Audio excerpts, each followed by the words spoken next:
쿠마 아도나이 베야푸츠 오예베카 베야누스 메사네카 미파네카. 여호와여 일어나사 주의 대적들을 흩으시고 주를 미워하는 자가 주 앞에서 도망하게 하소서.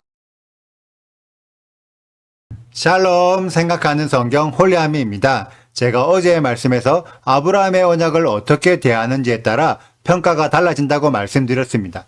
그에 대한 연장에 있는 말씀으로 오늘은 아브라함의 언약에 욕심을 내었던 이스마엘에 대한 평가가 기록되어 있습니다.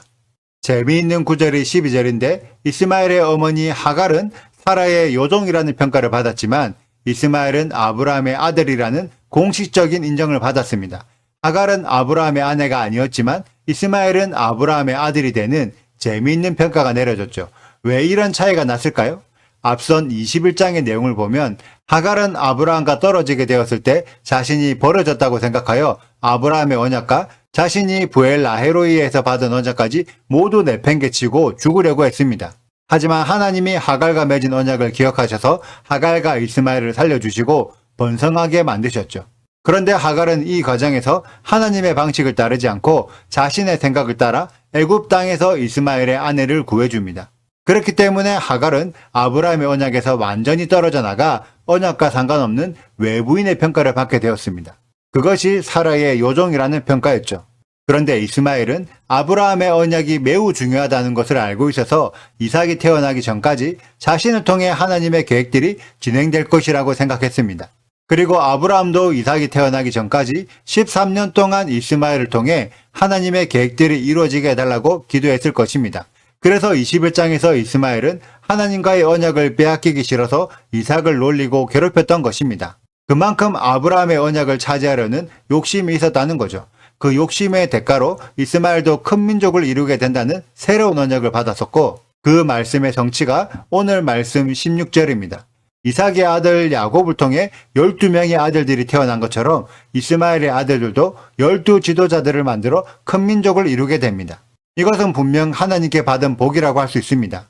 하지만 이스마엘은 하나님과 맺은 아브라함의 언약이 고작 이 정도가 아니라는 것을 확실히 알고 있었습니다. 그래서 혹시나라도 기회가 주어진다면 아브라함의 언약에 참여할 수 있도록 일부러 야곱의 아들 근처에 거주하면서 큰 민족을 이루게 됩니다. 이들이 지금의 중동 사람들이고 이들 중에 일부는 지금까지도 이스마엘이 아브라함의 장자라며 이스라엘을 무너뜨리고 아브라함의 언약을 빼앗으려고 하고 있습니다. 그만큼 이스마엘의 욕심은 열정적인 태도를 가지고 있었다는 의미입니다. 그래서 지금도 중동의 정세는 지키려는 자와 빼앗으려는 자의 싸움이 지속되고 있죠. 이러한 영적인 맥락을 이해하지 못하면 중동의 정세를 제대로 이해할 수 없게 됩니다. 우리들은 이번 주 터라포션 하예이 사라를 통해 주인공 곁에 있는 조연들의 삶을 알아보았습니다. 여러 조연들이 거론되어 있는데 일부의 조연들은 비록 시작은 조연으로 시작했지만 아브라함의 언약을 붙잡음으로 언약에 참여하는 주인공들이 되었습니다. 그래서 아브라함의 개인적인 언약이 확장되어 아브라함 공동체의 언약이 되었고 아브라함의 언약이 사라와 엘리에셀의 언약이 되어서 언약의 혜택을 함께 누리게 되었습니다. 우리는 지금까지 이러한 말씀들을 통해 조연들이 어떻게 주인공이 되는지 함께 알아보았습니다. 조연들의 시작은 각기 다르지만 그 끝이 하나님의 언약을 붙잡은 주인공의 길과 같기 때문에 함께 주인공이 될 수 있는 거죠.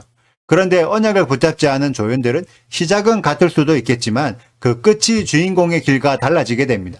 마치 영화에서 조연들이 주인공의 편에 서느냐 악당의 편에 서느냐에 따라 엔딩 장면에 함께 나올 수도 있고 그 전에 사라질 수도 있는 것과 같습니다. 우리들은 모두 여호와 하나님과 예수아를 믿고 있지만 사람들이 생각하는 마지막 때의 모습이 각기 다릅니다. 그런데 만약 우리들의 신앙의 끝이 예수아와 같다면 예수아와 함께 천국으로 들어가겠지만 예수아와 다르다면 예수아가 없는 다른 곳으로 들어가게 될 것입니다. 그만큼 끝이 중요합니다. 저는 유튜브 영상을 통해 토라의 가르침을 설명하고 있습니다. 그런데 많은 교회들이 토라의 가르침을 모르고 교회의 가르침 때문에 토라를 거부하고 있습니다. 우리들이 왜 토라를 배워야 할까요?